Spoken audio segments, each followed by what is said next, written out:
First strategy, high scoring chapter पहले करो। Class 10 में स्मार्ट स्टूडेंट वो है जो हाई स्कोरिंग चैप्टर पहले करते हैं। देखो subject wise high scoring chapter कौन कौन से हैं। मैथ में पहले करो quadratic equation, arithmetic progression, triangle, circle, क्योंकि ये फॉर्मूला बेस है और प्रैक्टिस करके आप इजीली इसका नंबर ला सकते हो। और बाद में प्रोबेबिलिटी, स्टैटिस्टिक और सरफेस एरिया वाले चैप्टर करनी है। अब आते हैं आपके साइंस सब्जेक्ट में। साइंस 3 सब्जेक्ट में डिवाइड है। पहले केमिस्ट्री, बायोलॉजी और फिजिक्स। केमिस्ट्री में केमिकल रिएक्शन और एसिड बेटा और साल्ट वाला चैप्टर आपके लिए बहुत इंपॉर्टेंट है। फिजिक्स में लाइट चैप्टर से डायग्राम याद कर लेना और इलेक्ट्रिसिटी से न्यूमेरिकल। ये 15 से 20 नंबर के आसानी से यहाँ से आप पा सकते हो। बायोलॉजी में लाइफ प्रोसेस वाला जो चैप्टर है और जो डायग्राम वाले चैप्टर है, सारे डायग्राम को आप अच्छे से प्रैक्टिस कर लीजिए क्योंकि डायग्राम आपको अच्छे मार्क्स दिला सकते हैं। और ये सब पढ़ने के बाद जब आपके पास समय बचे तो आप मैग्नेटिक फील्ड और कार्बन कंपाउंड वाले चैप्टर को ध्यान दे सकते हो। अब आते हैं आपके सब्जेक्ट सोशल साइंस में। सोशल साइंस भी 4 सब्जेक्ट पे डिवाइड है। सबसे पहले बात करते हैं हिस्ट्री का। हिस्ट्री में आपको nationalism in India, rise of nationalism in Europe, ये मोस्ट इंपॉर्टेंट चैप्टर है, इससे आपको बहुत ज़्यादा ध्यान देना है। इसके बाद मैप वर्क करो, जितने भी मैप हो उसे बनाने की प्रैक्टिस करो। ये 5 नंबर आपको कंफर्म दिला सकता है। जियोग्राफी में रिसोर्सेस, एग्रीकल्चर, वाटर रिसोर्सेस,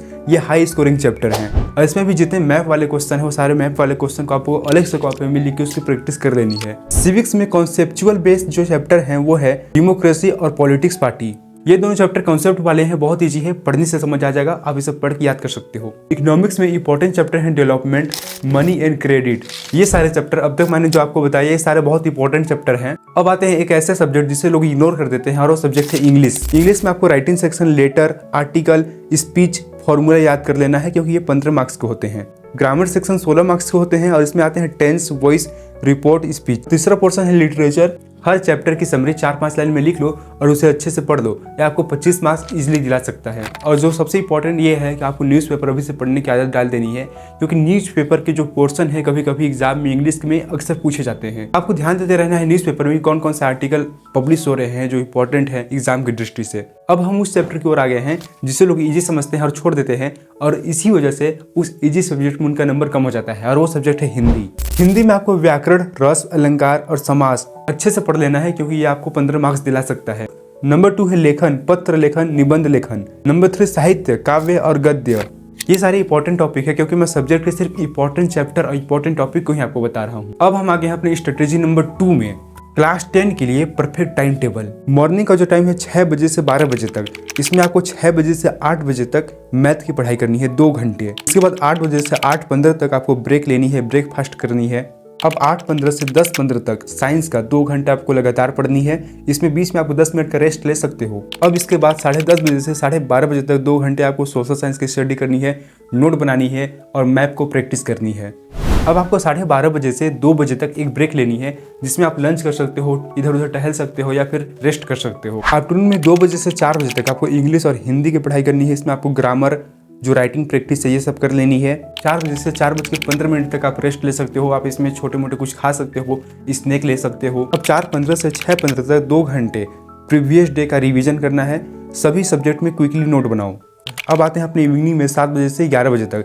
7 बजे से 9 बजे तक आपको practice question, previous year question paper, जो चैप्टर आपने पढ़ा है और उसके क्वेश्चन करो। 9 बजे से 10 बजे तक डिनर करना है, फैमिली के साथ टाइम देना है। अब 10 बजे से 11 बजे तक आपको 20-20 मिनट में क्विकली रिवीजन करना है आपने जो भी दिन भर में पढ़ा है, और नेक्स्ट दिन का प्लानिंग करके सो जाना है। अगर हम टोटल टाइम कैलकुलेट करें तो आप 10 से 11 घंटे डेली पढ़ोगे और इतना पढ़ना आपके लिए इनफ है। आप आसानी से अच्छे मार्क्स, अच्छे परसेंटेज ला सकते हो एग्जाम में। अब आते हैं स्ट्रेटेजी नंबर 3 में, रिवीजन और टेस्टिंग। क्लास 10 में सबसे ज़्यादा इंपॉर्टेंट है रिवीजन करना। हमने टाइम टेबल में देखा कि आपने जो भी चीज़ पढ़ा है दिन भर में, आपको उसे रात में 20 मिनट क्विकली रिवीजन करना है। अब आगे हैं हम अपने सबसे इंपॉर्टेंट स्ट्रेटेजी में, क्लास 10 एग्जाम राइटिंग स्ट्रेटेजी। सबसे पहले मैथ सब्जेक्ट में देते हैं आपको स्टेप क्लियर लिखना है।